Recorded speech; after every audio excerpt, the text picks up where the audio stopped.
ఎడారిలో సెలయేర్లు ఫిబ్రవరి 27వ తేదీ.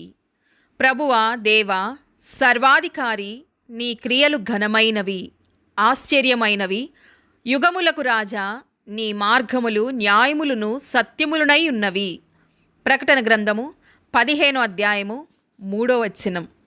ఆకాశములు దేవుని మహిమను వివరించుచున్నవి, అంతరిక్షము ఆయన చేతి పనిని ప్రచురపరచుచున్నది. 19వ కీర్తన 1వ చరణం. నీవు నన్ను కలుగుచేసిన విధము చూడగా భయమును ఆశ్చర్యమును నాకు పుట్టుచున్నవి. అందును బట్టి నేను నీకు కృతజ్ఞతాస్తుతులు చెల్లించుచున్నాను. నీ కార్యములు ఆశ్చర్యకరములు, ఆ సంగతి నాకు బాగుగా తెలిసి ఉన్నది. 139వ కీర్తన 14వ చరణం. దేవుడు గొప్ప కార్యాలు చేయడంలో ఘనుడు, అయితే అల్పమైన పనులు చేయడంలో మహాగణుడు అని హెన్రీ డయర్ అంటాడు. మేటర్ హాన్ పర్వతం మీద నిలబడిన ఒక బృందం అందమైన ఆ దృశ్యాన్ని మెచ్చుకుంటూ ఉన్నారు.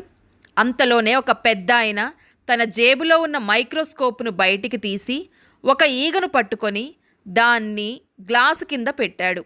ఇంగ్లాండ్ దేశంలో ఇళ్లల్లో కనిపించే ఈగల కాళ్ళు నున్నగా ఉంటాయని అతడు గుర్తు చేశాడు.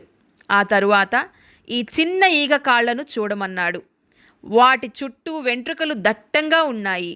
మహోన్నతమైన స్విట్జర్లాండ్ పర్వతాలను సృజించిన దేవుడే పర్వతాలపై నివసించే ఈ చిట్టి ప్రాణికి కంబలి, మేజోళ్లను సహా తయారు చేశాడు. ఈ దేవుడు మన దేవుడు. దేవుని ప్రేమ విశాలమైనది, మానవ మేధస్సు కన్నా విస్తృతమైనది.